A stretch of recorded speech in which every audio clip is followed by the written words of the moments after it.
I had been in my new management job for about 6 months, and it occurred to me that in 6 months, I hadn't received even one escalated call.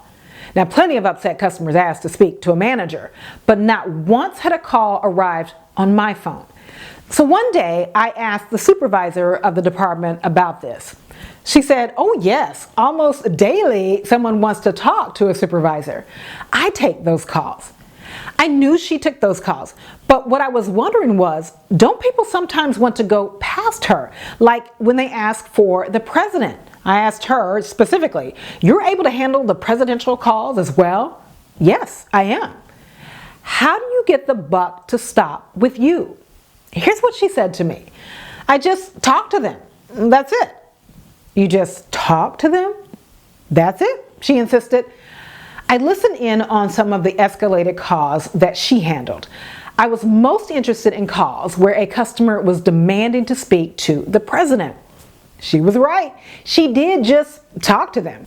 She talked to them using every step of the acknowledge, refrain, resolve method that I've talked about in this training, and it worked for her perfectly. In this video, I'm going to show you how to apply the de-escalation 3-step method to situations where your customer is demanding to speak to a supervisor. So, here's the situation. You have a customer who either right out of the gate demands to talk to a supervisor, or they get upset during the call with you and ask to speak to your supervisor. Here's how the supervisor in my department handled those types of calls. Using acknowledge, reframe, and resolve. Here's what she'd do. Acknowledge.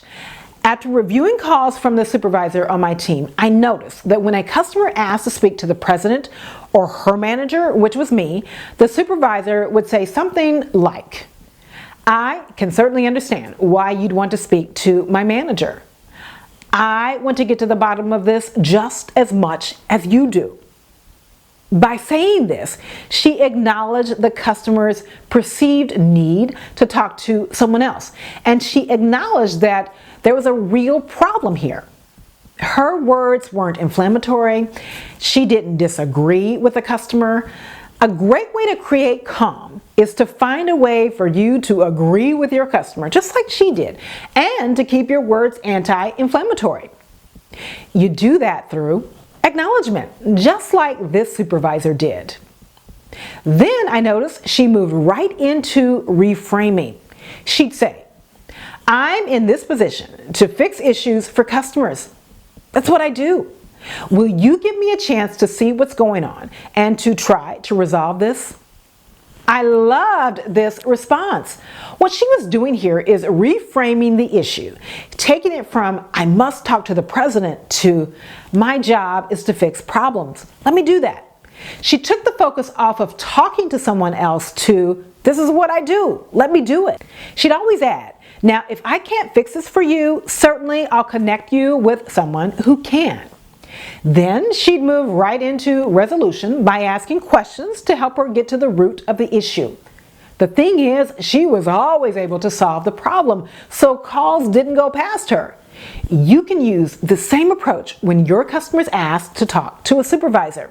Like this. "I understand why you'd want to talk to a supervisor. That's your acknowledgement of their request. But my job is to fix problems. Given the chance, I think I can help. Will you let me try first?" This is you reframing the focus from talking to a supervisor to them working with you. "If I can't help you, I will transfer you to a supervisor." Fair enough? Then you move right into resolution. When your customer asks to talk to a supervisor, try the 3 steps of de-escalation. You might be surprised at how many customers will let you help them.